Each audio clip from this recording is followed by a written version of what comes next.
Good morning, good morning, good morning, or good afternoon, good evening, wherever you are in the world. I know some people tune in from literally all over the world. If you are brand new, never been on one of my shows before, my name is Kim Garst. I am an online monetization strategist. I really love helping people make more money in their businesses in a lot of different facets, primarily through social and digital media. So, if you own an online business, then you're probably in the right place. Every Monday, we do the Marketing That Grows Your Business show. I bring amazing folks that bring their expertise to you and share what they know. So exciting. Today, we're going to be talking about um, something that I think a lot of people don't necessarily talk about. In fact, we've never talked about this on the show before, which is something I'm excited about, having a guest that's talking about how you make the leap from a traditional job or corporate, whether you want to call it corporate or that traditional 9 to 5 grind, as I call it, or you are in that place where you've still got that toe in the door, but you want to be an entrepreneur. So we're going to be talking about that with our special guest today. I'm excited about the topic. As you guys are coming in, tell me, where in the world are you? Good morning. Stu knows the deal. It's lovely here. I'm in Tampa, Florida this morning. This is my home base, and so we've been going back and forth about talking about how is it really cold when it's less than 70 here. I got a hoodie on. And I think it's cold, but that's all relative compared to where other people are in the world, right? Good morning, Chuck. Not Nydia. I hope I'm saying that correctly. Good morning, and Katie, glad you're here. John Melton is in the house. Good morning, John. I'm so glad to see you. Excellent. And I see we've got Rita. Good morning, Rita. Girl, it is a little early for you, right? And we got Charlotte, North Carolina, Beverly from Charlotte. Good morning, everybody. Allison, Jenny, good morning to you. I hope you're just back from Ireland. I am so jealous. Like, that is one of my favorite places. I've only been there once, but it's calling my name. I need to go back. So I hope you had a great time while you were there. Okay, so a couple of quick things as we get started. If you were with me last week, you guys know that we gave away a lot of prizes last week, like $35,000 worth of prizes. Now, I can't do that every week. I wished I could. That was so much fun to have that many prizes to gift and to share. I don't have that many this week, but I do have some prizes for you. And the first one is we're going to do a 30-minute coaching call. And we've never done this before, but I'm excited about this because I love helping people have breakthroughs. And just, whoever wins, come to the call with your questions. We're going to dig into them and figure out what you can do to fix that issue. And then also, we're going to be giving away a $15 Amazon gift card. Not quite as splashy as last week, but they're still amazing prizes, and we definitely want you to win. So how do you win? You win by, there's 3 ways. You share your aha moments in the comments. So an aha moment is with the hashtag aha, by the way. It's like, wow, I didn't know that. Or in some cases, sometimes we just need to hear it again. Like, it's those moments where, yeah, I knew that, but I needed to hear it again. Put those into the comment area, and we'll enter you into the Wheel of Wow and draw winners at the end. So everybody has a chance to win as long as they drop in their aha moments. Okay.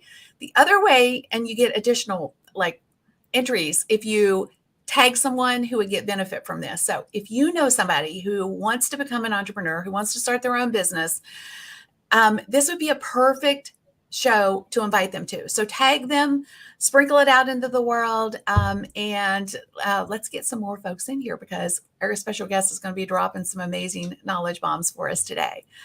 And 3, ask questions. We love them. We'll try to get to as many of them as we can. If we don't get to them, trust me, we will circle back after the show and make sure that we answer any questions you have. Okay.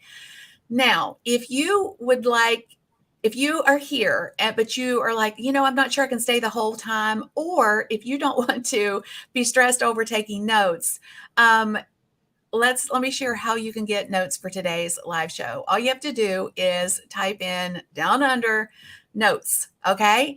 And our little Kimmy the bot will see. We named her Kimmy. Isn't that cute? I thought it was anyway. I amuse myself, but definitely make sure that you do type in notes below, and we'll make sure you guys get the notes. I have to say thank you to Rita. Rita's in the watching today, but she and Rhonda on my team have been doing amazing things with Kimmy the bot. So just so you guys know, if you need any help with bots, like Rita is maybe your gal. I'm just saying, hint, hint, hint. Okay, so I think that's all the big things. But before I bring in our special guest, I wanted to kind of get a feel for where everyone is. So some of you I know already own online businesses, but I'm curious, did you leave a traditional job or a corporate to start your own business? Yes or no? So a simple question. I'm just, again, wanting to get a litmus test for where everyone is. Or are you still working a traditional job, but want to start your own thing? I would love to hear from you guys to see where you are in the mix.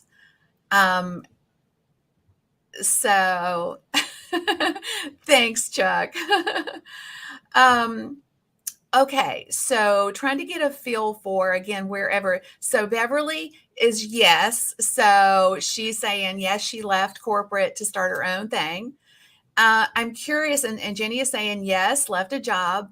For me, when I left my corporate job, if you will, and it was more about leaving an entire like dream kind of thing. And I became what I call an accidental entrepreneur. So we'll come back to that in just a moment. But I want to give you guys a little sneak peek before I bring our special guest in as to who our special guest is. So our special guest, her name is Melissa, and she runs and operates a multifaceted 7-figure coaching brand that includes teaching online entrepreneurs how to master LinkedIn to generate leads and grow their businesses. Like, who doesn't need that, right?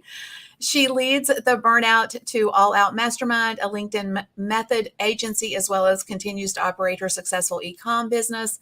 She's helped hundreds of business owners break through their plateaus in recruitment to 10x their businesses on LinkedIn. This mom of 3 is on a mission to help more professionals go from the burnout life to living all out through her products and services. Y'all, put your hands together for our special guest, Melissa. Melissa, hey. Oh, hang on. Let me get you up here. There you are. Okay. Hello, how are you? Good. I'm so glad you're Yeah, here. excited to be here. And I see, so Stu is saying he detached from the corporate world for 5 years. And Chuck is saying used to have a real job, but got over it. Yeah, right. Curious, before I ask my first question, those of you who have answered, do you ever regret going the entrepreneur road? I'd like to know that too. Okay. So Melissa, share your journey. How, I know you were in corporate. What did that journey look like for you, and why did you decide to the job and just start your own thing? Yes, absolutely. Oh my gosh. And I love the term psychologically unemployable. It's a term that one of my clients recently used. And I'm like, that is so true. I love the question that you asked about, is there anything that you miss about corporate or, it's once leaving, I became psychologically unemployable. I think I transitioned to becoming psychologically employable in my exit to corporate. So yeah, let me share you a little quick story about my journey. I was at the ripe age of 35 when I retired from corporate. I have a PharmD. I had done all the right things, checked all the right boxes. I was the yes girl in corporate who basically did anything and everything to get the next promotion, worked late nights, traveled all the time, never saw my kids. And I got to a place in my career where I basically climbed the top of Mount Everest. And I was at the top of the mountain looking around in a role that most people were twice my age. And I realized that I'd created a life that I didn't want. Here I was in debt with college loans, over $200,000 in college loans. And I'll never forget looking at my husband and being like, I am like dying inside. This is not serving me. I came into corporate actually thinking I want to be the CEO one day, which is really funny because now I am the CEO of a 7-figure business, but it's mine. But I went into it thinking I wanted to be a CEO one day. But quickly at the age of 35, I had 2 little kids in diapers and I never saw them. I was on the road. It was the corporate handcuffs and I knew I was made for more. And so, I being a PharmD, we're very like risk adverse, right? I didn't take a radical leap like some people do. And I had a lot of college loan debt. So I couldn't just leave a career that I just spent all this money getting a degree in the medical field, in the pharmaceutical industry. So I started building a business in the pockets of my time. I was really passionate about health and wellness, given my background, and I really dove into an e-commerce business and started building in the pockets of my time around my 9 to 5. And in a year and a half, I actually eclipsed my corporate income, paid off all of my college loans because every penny that I made in that business, I put towards debt, and became debt free and walked away from corporate. It was the most empowering moment of my life because let me take you back really quickly. Some of you guys maybe have experienced this yourself, either recently or in the past recessions that we've had. I was at a place in my career about 5 years previous at the age of 30, where I was told the company was consolidating, there was less jobs that were available. And as a leader in the corporation, I was told I was currently leading a team just in North and South Carolina. And I was told if I wanted to keep my job, that I was going to have to cover the entire East Coast, all the way out to Michigan and down to Texas. I live in North Carolina, so basically half of the country. Again, really little kids. Only one was born at that time. And I, at that moment, felt like I had zero leverage.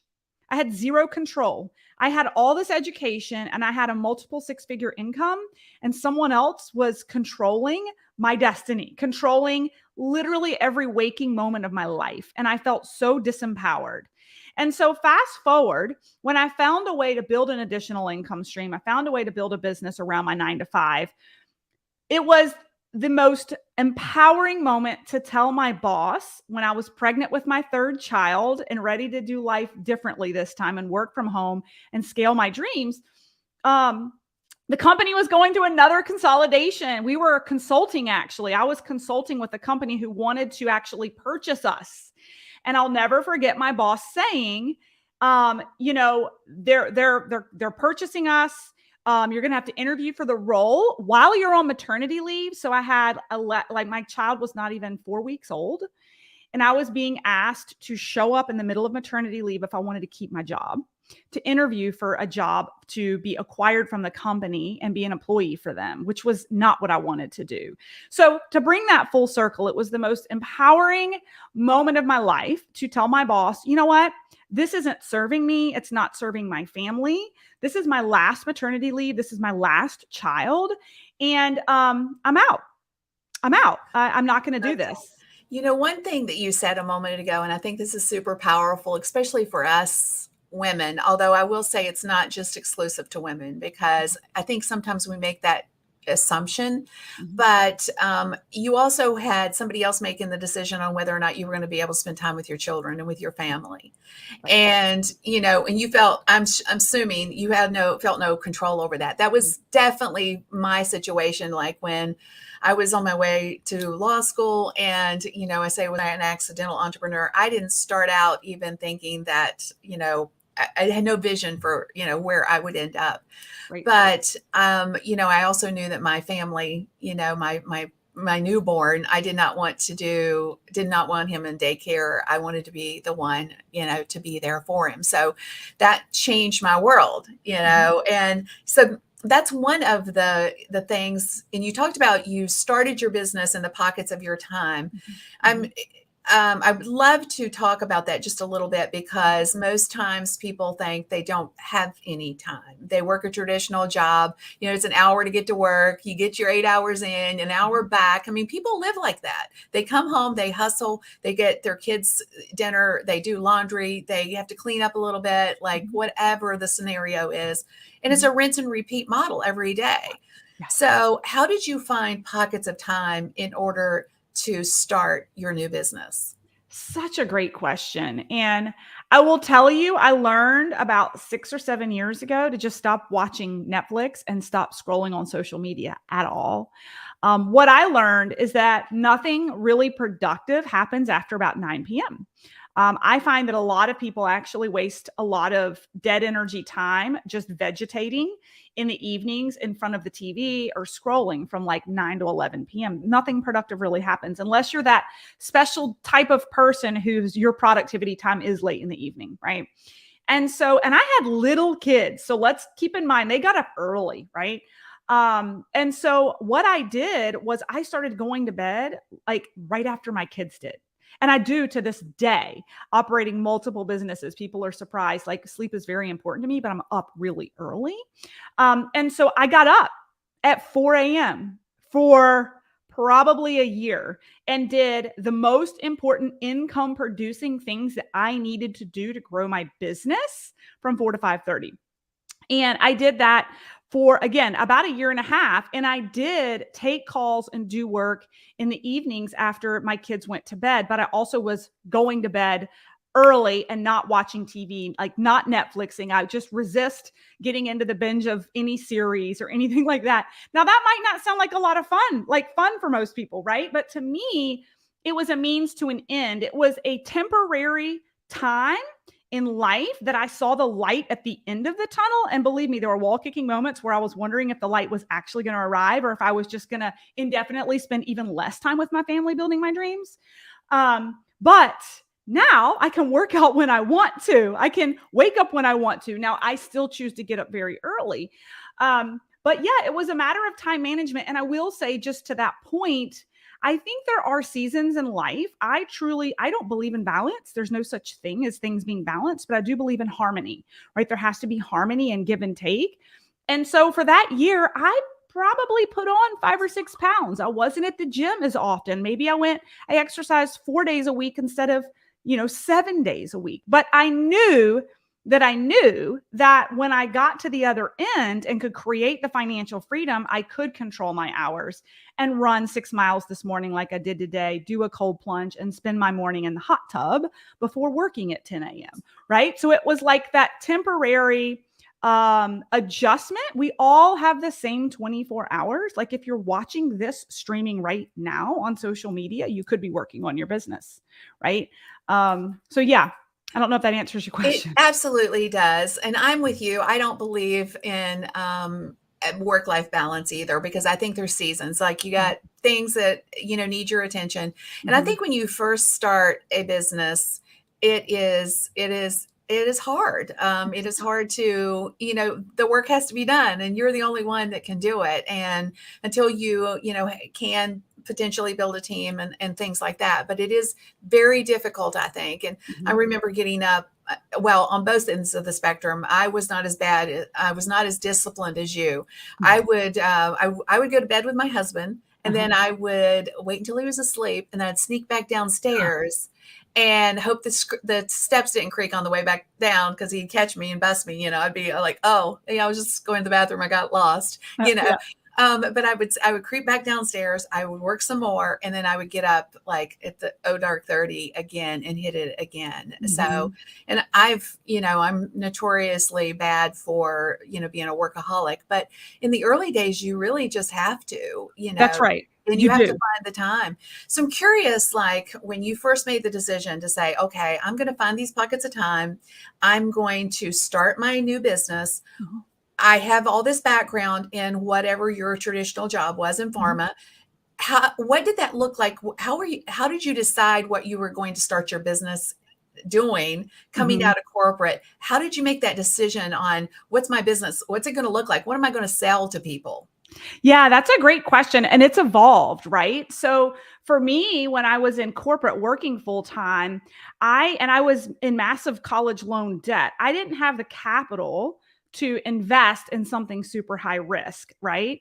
And so it actually unfolded very serendipitously. I was burnout in corporate. My health was like kind of circling the drain. And a girlfriend actually introduced me to this health and wellness company and their products. And I used the products, lost like 10 or 12 pounds, got as fit and as healthy as I've ever been. And being a pharmacist, got really, really curious around the science behind some of these products and the intermittent fasting that was coached and the adaptogens and all this kind of Eastern medicine that was not taught to me in traditional pharmacy. In retrospect, realizing in pharmacy, it's sick care, right? We're just putting a Band-Aid on a symptom. We're not actually addressing the problem or the lifestyle change that really needs to happen. We just have 5,000 pills that are a solution to the problem as a Band-Aid, right? So she introduced me to the products. It was an e-commerce business where I was able to lock arms with her and introduce these products to other people and build a business with her and alongside other people. And it created what it did is it created a passive income for me. And what I mean by that is I ultimately scaled a business of thousands of customers, a handful of business builders who built the business with me. But what happened over time is it became this like freight train that was just going without me. I had massive customer base that was consuming the products. They loved the results. And I was getting paid on the monthly because of the reorder. It's a profit share with the company, right? I got a profit share. It was coming. And I was paid more during maternity leave from the business that I built while I didn't work on it than I did in corporate, because corporate gave me 6 weeks, and the 4 months I took, the rest of those, after those 6 weeks, I didn't get a dime, right?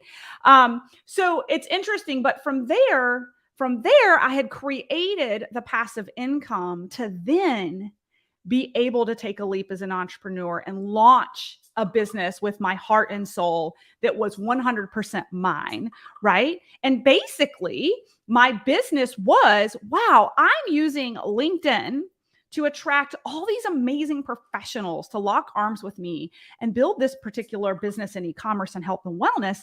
This methodology to attract ideal clients, customer base, business partnerships, this methodology would work for anyone who's searching for high ticket sales, searching for consulting clients, real estate agents, financial advisors. And that birthed me building out a methodology and really trademarking it, producing it, and promoting it. It was the birth of what I call the LinkedIn Method Academy. And what is just a beautiful story about that, kind of goes back to your original question, is unlike a lot of entrepreneurs who are trying to go all in with no passive income to get them running, right? I was able to dump everything back into my business because I had this passive income, paying my mortgage, paying my car payments. So it was an interesting segue in. And I think that one of the reasons I was able to scale my academy to 7 figures in less than 19 months, 2 reasons. Number one is because I was able to invest back in so much into my business, which if you think about a traditional bricks and mortar or someone who launches a franchise, like they don't see a return for like a good 3 years, right? But what I see in some of the clients I coach in the online business space is they don't invest back in their businesses as much as they potentially could to actually create the quantum leaps in their business long-term that they can, right? And so I found that invaluable. The second piece I think that made our business absolutely take off is that the world shut down. And the way people connected and generated business leads in a professional manner, if they depended on it being through networking events, belly to belly, out in the field, whether you're a real estate agent or you're a chiropractor, right? Like we've got all different functional medicine practitioners launching businesses now in the online space. And where I'm going with this is during this great disruption, as you know, so many professionals are looking for different ways to grow and scale, build businesses outside of their 9 to 5. And so we just were ahead of the game in having a methodology, and we were there at the right time when the entire world was trying to figure out how to generate leads for their businesses on a professional platform that's well trusted, right? And so I think that you take those two things, the timing of the world, of the economy, the growth of the online entrepreneurship space, and my ability to invest nearly everything back in with mentors and hiring people to support. I have 8 people on staff right now. It made all the difference in the world in my such a short time frame success story, right? One of the things that I'm super passionate about, you just highlighted for me, so I have to like pluck it out. Okay. So your story and mine are very similar in some respects along my journey. I got super burnout, and my first 4 businesses, online businesses, I ultimately sold. And I decided, I'm just going to keep a few of my high-end clients, and then, just chill for a while. I got my master's degree, took the kids back and forth to hockey practice all the time, the things, life. I was like, life, this is what life looks like. Right. And then, someone introduced me to this new company that was doing something unique that I'd never saw before. And so similarly to you, got involved in this company, started creating revenue for it, through it. And then lo and behold, what's happened to me several times over my journey, I've been online for 30 years. I realized that what I knew was more valuable than being a part of this company. So everybody was coming to me, asking me, like, how are you doing that? Like, and probably 100%. what happened to you, right? That's exactly what happened to me. Yes. The owner of the company, it was my first huge contract. They actually paid me $100,000 to train their top leaders. And I was like, if these people are paying me to do this, I'm sure a lot of other people would too. Yes. Right. Which is why I forgot to do the sponsorship for this show, but the sponsor for this show is one of my own programs, but I'm going to insert it right here because it's so pertinent. If you have a knowledge base and you want to figure out how to build a world-class education business or a high-end course, if you will, where, you can sell it instead of selling it for, $997 or even $2,000. If you'd like to sell it for $5,000 or $10,000, you guys, you all have knowledge that you can monetize. Book a call and let's talk about it. So kimgross.com/game plan call, because just like Melissa just talked about, knowledge, and we all have it, people will pay for it. And you still got your passive income stream through your e-com business. But now, because everybody wanted to know how you were doing it, you have this whole other thing that's so powerful. I mean, I've learned this over and over again in my business, that what I know is more valuable than any service that I could offer. It doesn't mean you have to give up services. It just means that if you are a service-based entrepreneur, you have a whole other income stream at your fingertips. If you 100%. And if you guys have an idea, book a call with her today. I'm telling you, I had my idea and I didn't know how to get it to market. I didn't know how to formalize it. And I ultimately invested in my very first coach.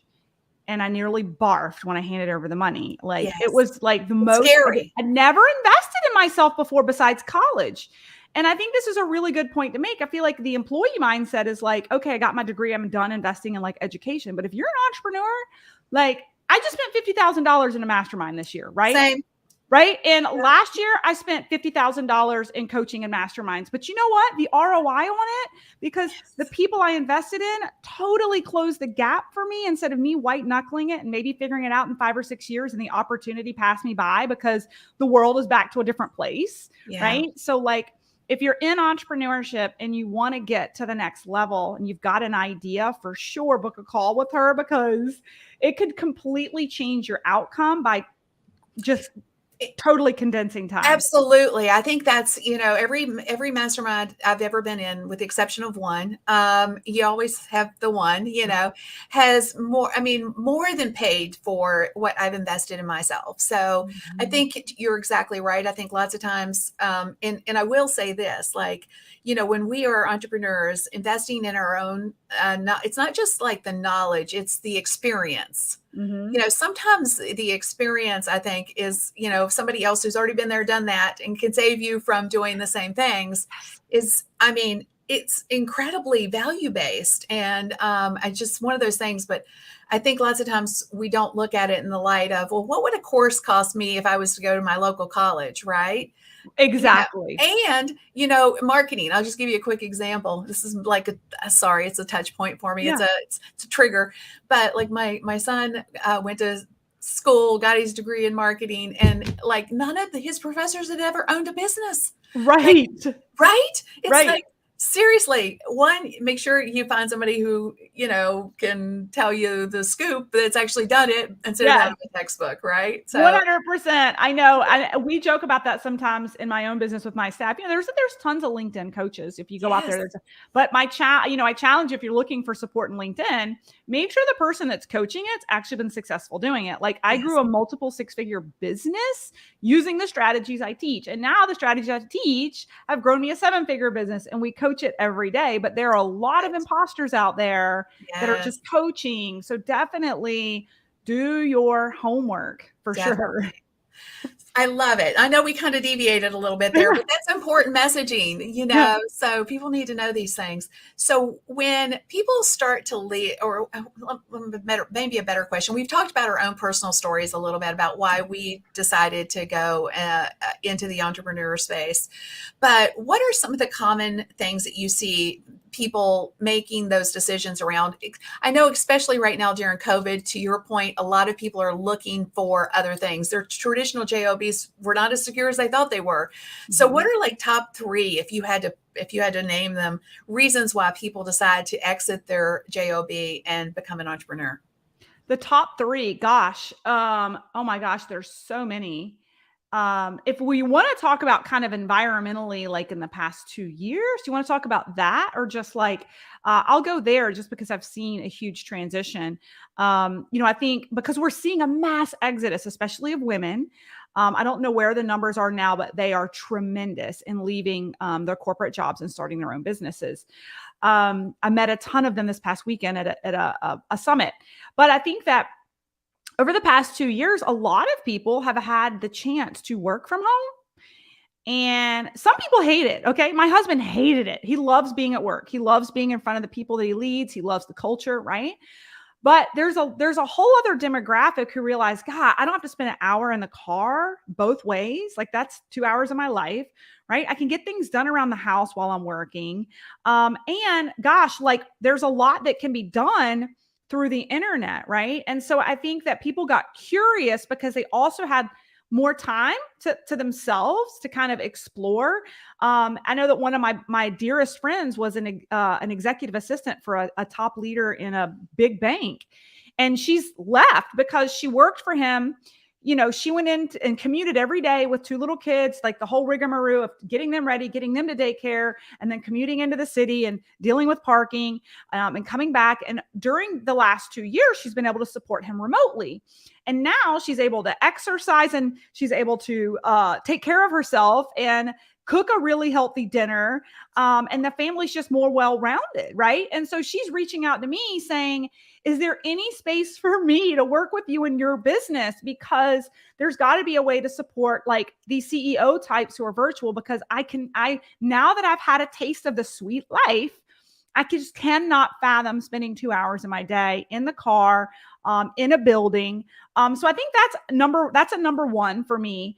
Number 2 is, unfortunately, over the past year or two, a lot of people had to make really difficult decisions at work about, not to get political or anything, but a lot of people have left their jobs because of a mandate that they're not comfortable with, or they don't feel safe in the environment they're in because they are high risk, right? And so this has culminated people exploring different career options as well, right? So I would say those are kind of some examples of current state. Now, in general, number 3, I would say that, I think there's a large group of people who are realizing, like I did, that there's more to life, right? That, in my mid-30s, I realized that I looked at my boss, who was incredibly overweight, worked over the weekends. I would wake up on Mondays and have, my inbox full of messages from him, absolutely no life beyond his career. I looked at the people who were above me in the industry I was in, and they just had like, they were not healthy people who were well-rounded and missed out on a lot of life. And I think what we're experiencing in a lot of the workforce right now is people putting their foot down, especially younger adults, that there's more to life than slaving away in this 9 to 5. I think we're coming out of the fog of the industrial age. I think this whole 9 to 5 theory that you have to work from 9 to 5 to be an employee to be paid has been challenged. And it's really something that's been around since the Industrial Revolution. And it's not necessarily necessary anymore to provide a good living and be successful. I think COVID has done so many amazing things as a byproduct of the negative, obviously the negative side of it, right? Mhm. So like the ability to work from home has that genie is not going back into the bottle. There's a lot of corporate entities, like Allstate, for example, Mhm. who's, shut down their entire massive buildings, and they've been working very productively. In some cases, I've heard estimates as high as 30% increase in productivity of their workforce because their workforce is happier, they're at home, they're able, and Mhm. they can work. They're getting their work done, but they work whenever they want to work. That's right. So to your point, hey, I'm going to stop for 30 minutes and do the laundry, or hey, I'm going to stop for an hour and I'm going to go, pick my kids up from school, and those are not options when we have a traditional job, right? Right. Or go into the school play, or, fill in the blank, right? Right. Right. Um, the things that are life related. And I don't think that the traditional job, I think it's going to be a hybrid going forward. I Mhm. think there's, to your point, I do believe there are people who want to go to work and Mhm. feel they can't manage at home. Mhm. They don't manage their time well at home. But I think Mhm. there's also the flip side to that of there's so many people who've realized, wow, I can do it. I can work from home. I have, I can live in my life and I can still have a job, Mhm. or I can still get paid. So I think there's just so many things that have happened as a byproduct that I don't think is going to change, much less how much money are they saving. I've seen some corporations are actually rolling their savings into paying their workforce more, Right. right? Like Right. that is so amazing. I love stories like that. Yes. So if you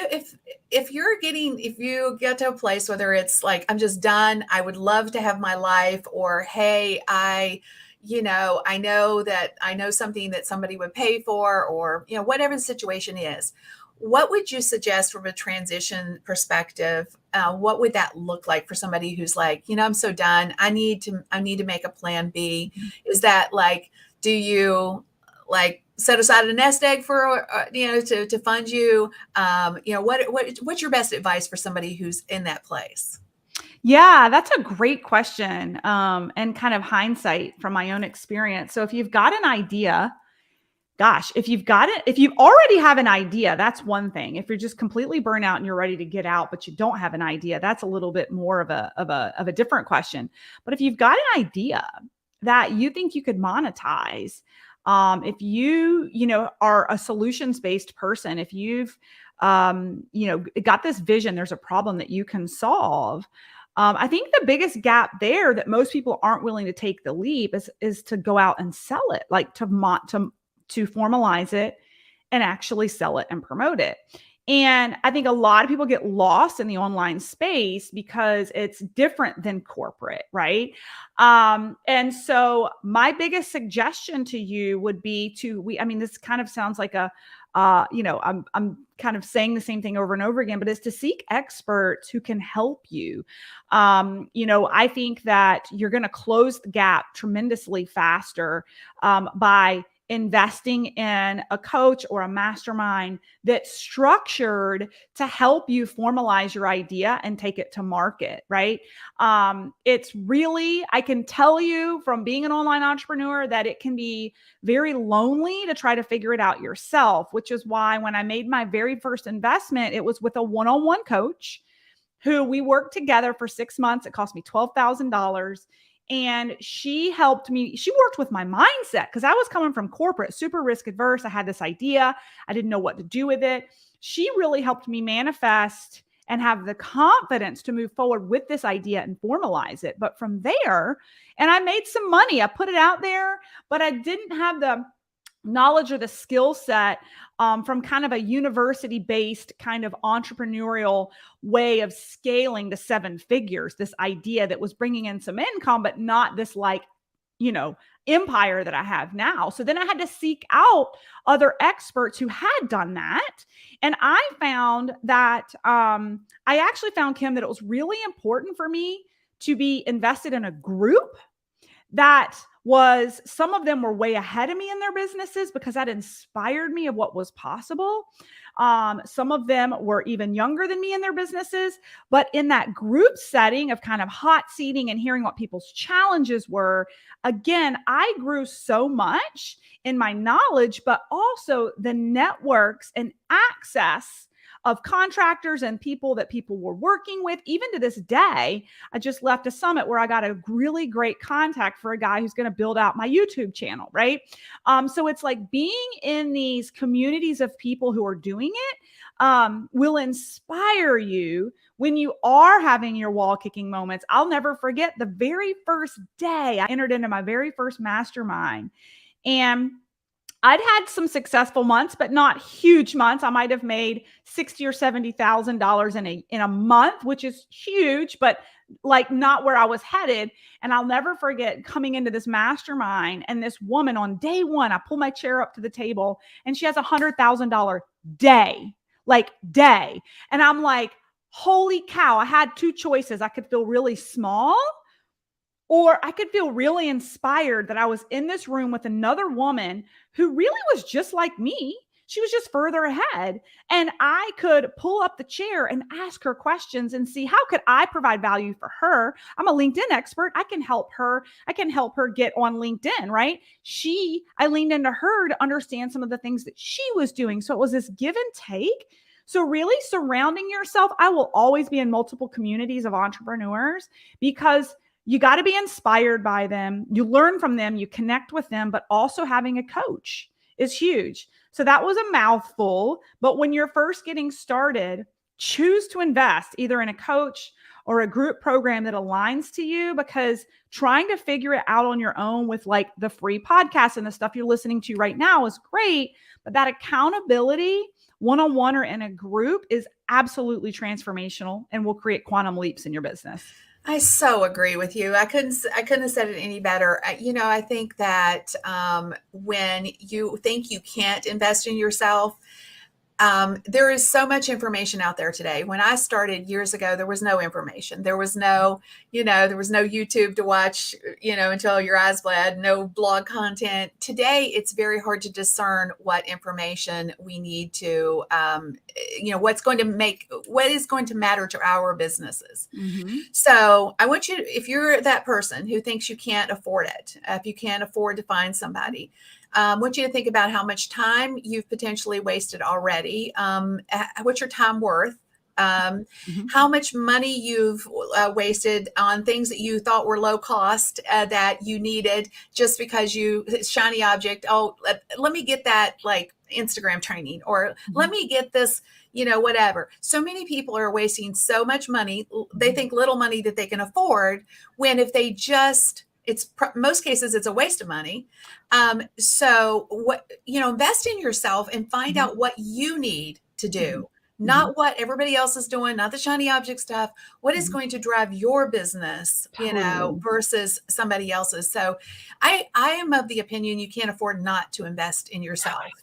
I always say that I tell this to our clients, the transformation's in the transaction. Mm-hmm. Like I listened to a ton of podcasts the year before I invested in a coach, and I started like being motivated and had ideas, right? But it was all free, right? And it wasn't until I handed over enough money that I nearly wanted to throw up that it didn't matter what that coach told me to do. If she told me to jump on one toe for 30 minutes, I paid her so much money that I was going to do what she told me to do. And that transformation happens in the transaction because you have so much skin in the game.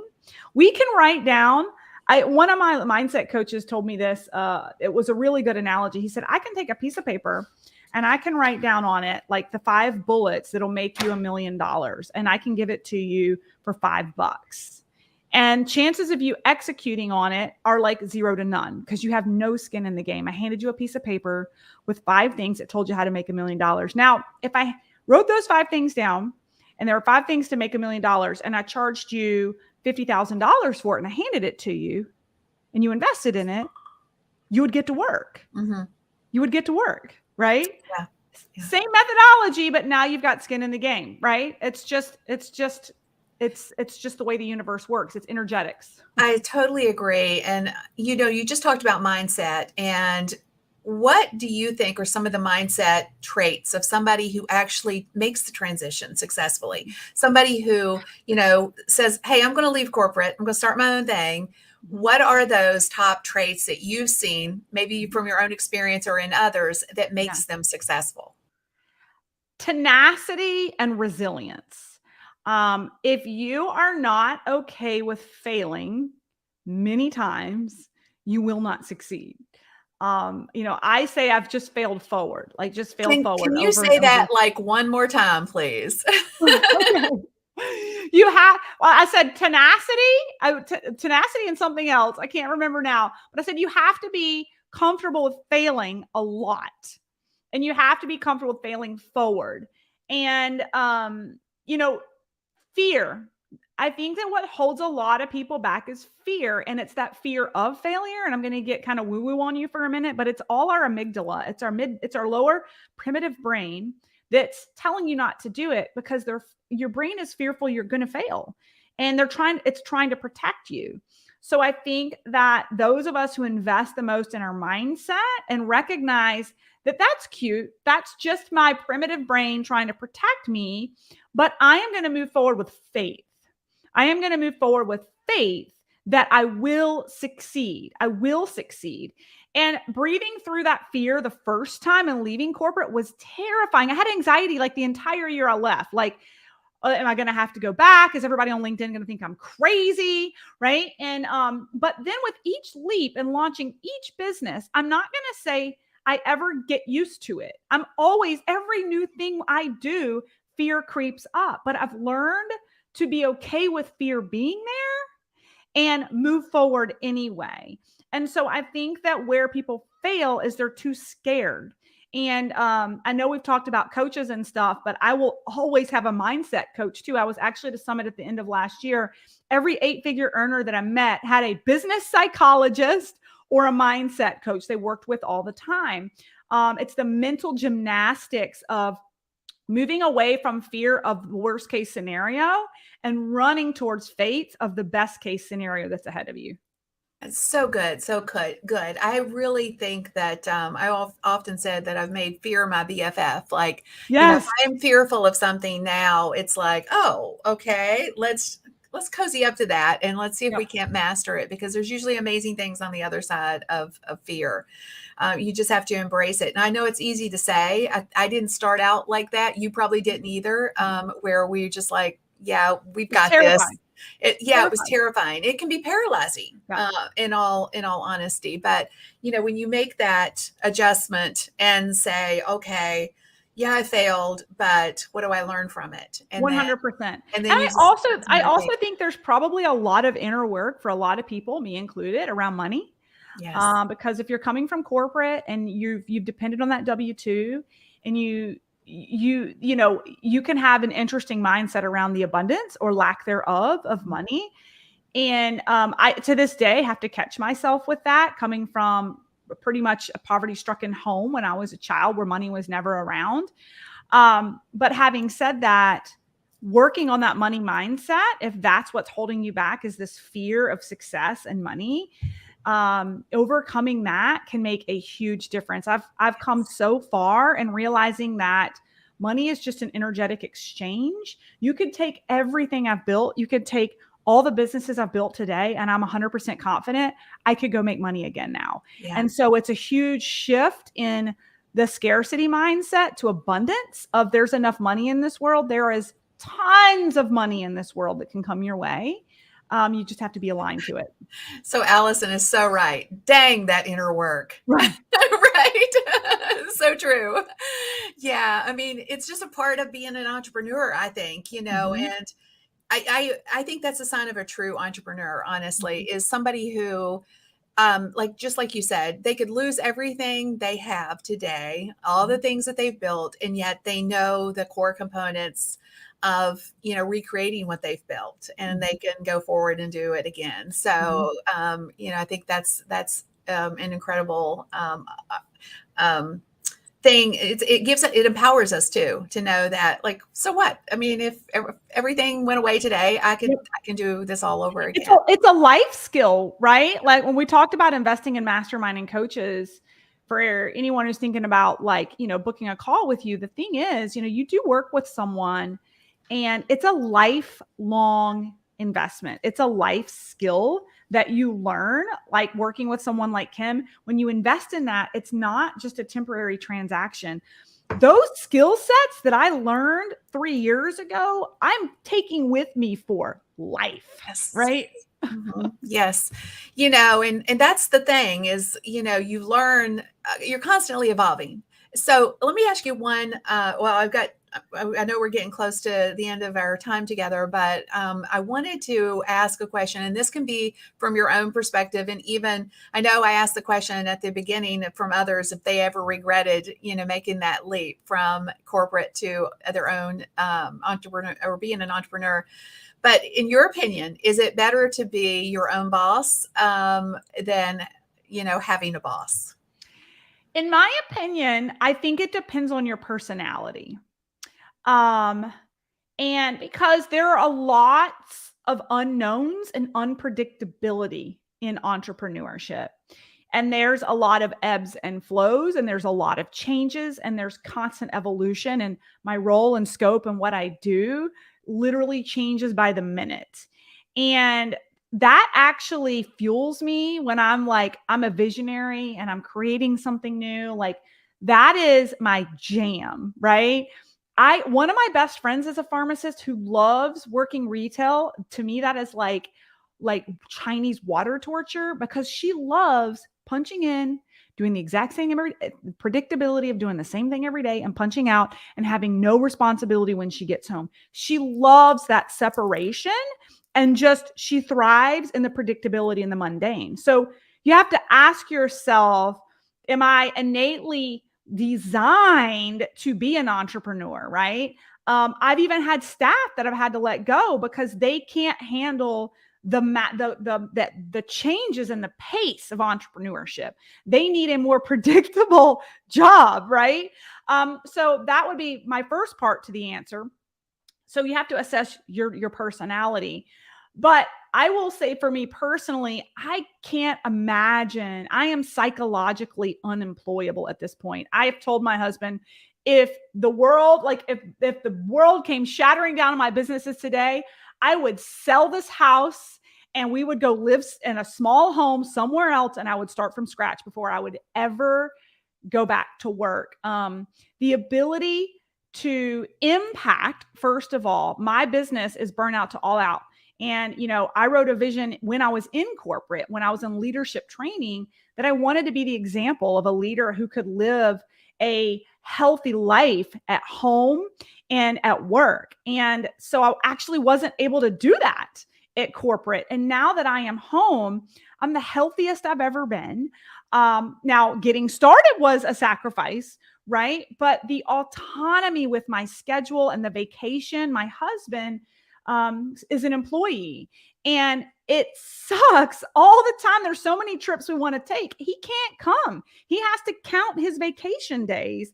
So I'm booking all these trips with the kids without him. And I can still work a little bit while we're on vacation and take calls, but it's not something he has the autonomy to do, right?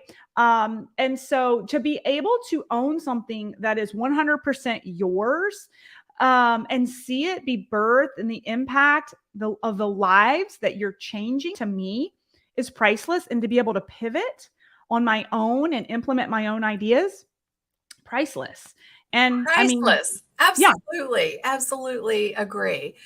I think, when one thing I'm just curious about is how does your husband feel? You just talked about the differences between, Yeah. you being and understanding you are an entrepreneur now. You made that leap. You can't go back, but there's some people who are not suited for that. So is your husband one of those people who feel like he needs the structure of a traditional job versus the autonomy of being and go, okay, so that's a good example because My business drives him crazy. He doesn't he's like, he doesn't understand, we do kind of this launch model where we kind of open the doors and then we shut them. Right. And so it's like a faucet. It's like, oh, I made $200,000. Beep, turn it off. Right. Yeah. And he's like, you did that in like 2 days.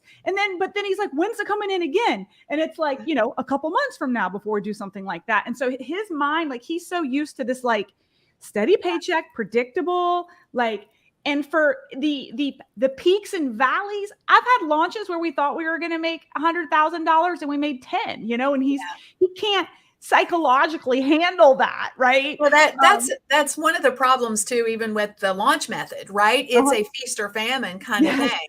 That's one of the things, like with my design to scale, it's an always on launch plan. We have a consistent way to bring in money. So you have that predictable revenue. But for a lot that do, like you said, a lot of people are in that place. I've done it where, you spend, I call those seasons in our business too. Like you're like all out, like launches are like, like, it's they're over and you're like, okay, look at this. I made $200,000. It was worth it. Right. Right. I'm so exhausted. Right. Yeah. Yeah. So it's just, again, there's so many ways ultimately of making money online today. The knowledge that we have, though, is super powerful. It's sellable. People will buy it. You're a living example of that. I love, love, love, love your story. Thank you so much for sharing with us. Tell everybody, I'm going to put it up on the screen here. And I hope this is the right one. I meant to ask you before we went live, but is this a great place for everybody to connect with you? Yeah, you can absolutely go to Live the Free Life. It's also converted over to burnout to allout.co, either one. Oh, whoops. Yep. So www.livethefreelife.co. You can come find me there. LinkedIn is my jam. So you can find me there. I'm also on all the other handles. But any of you who have, high ticket services, or you're really looking to attract professionals for whatever service you provide, we coach our clients on how to generate hundreds and hundreds of leads on LinkedIn without paying Facebook ads, which is really the model that we follow. We actually have a totally free workshop starting on the 28th of March. So if you go to that website, you can register for the workshop. But even if you're not interested in the workshop, we've got a really great I call it a 30 minutes with LinkedIn checklist, just power, we call it LinkedIn with coffee with LinkedIn. And how to run through that little checklist. It's a productivity checklist that will help you grow and scale your presence and your lead generation on LinkedIn to close those clients in your business. Oh, that is so awesome. I think I need you. I'm like, yeah. I mean, it's so funny because LinkedIn is like the least shiny object like platform, right? It was like, oh, Instagram is it, or Reels, or YouTube Shorts, or whatever the latest and greatest like social media thing is. And yet so often we forget that LinkedIn is so powerful. Absolutely. It's actually so unsaturated because most people are finning over on LinkedIn. I mean, over on Instagram and Facebook, right? And so last week, I'm going to put the winners up on the screen real quick while we talk about this real quick. I think last week I did the 100th episode, and I had a LinkedIn ads expert on, and he said something that was super powerful that I did not know. He said that, only 4% of LinkedIn users are creating content on LinkedIn. That's right. So if you are massive visibility, which is why I've been able to scale so many businesses very successfully, because there's no competition out there, but there's tons of users, because right now so much of the world is on that platform trying to figure out life, trying to figure out their next step in the work environment. Mhm. And they're there purely for work. See, I Mhm. think when we're on the other social platforms, we forget that there's a lot of other types of content, like, their neighbors' kids' birthday parties on Facebook, or, Right. whatever, or they're shopping on Instagram. When they're on LinkedIn, they're focused. Yeah, They're it's the there for only something specific, platform that the number one device is a computer. So they're sitting on their fanny right? in front of their desk, engaged. They're not multitasking. Exactly, exactly. Well, you guys definitely connect with Melissa. And Beverly's saying I've tried LinkedIn but no success. It's probably because we're not doing it right, Wrong Beverly. method. You're just using Yes, the wrong method. yes, Come check out our master class. It'll change your life. It's just the wrong method. But yes, it is Pandora's absolutely. box. Well, you guys I invited you to put your hands together for Melissa when she came in, but seriously, definitely connect with her. Do you think she did an amazing job? I do. So I'm gonna give her a hand. Thank you so much, Thank Melissa, for you. being here. You guys that were with us live, thank you so much. We value your time when you spend a little with us. We appreciate you. Have a great one. Take care. Stay safe. God bless. We'll see you next Monday, same place, same time. Awesome.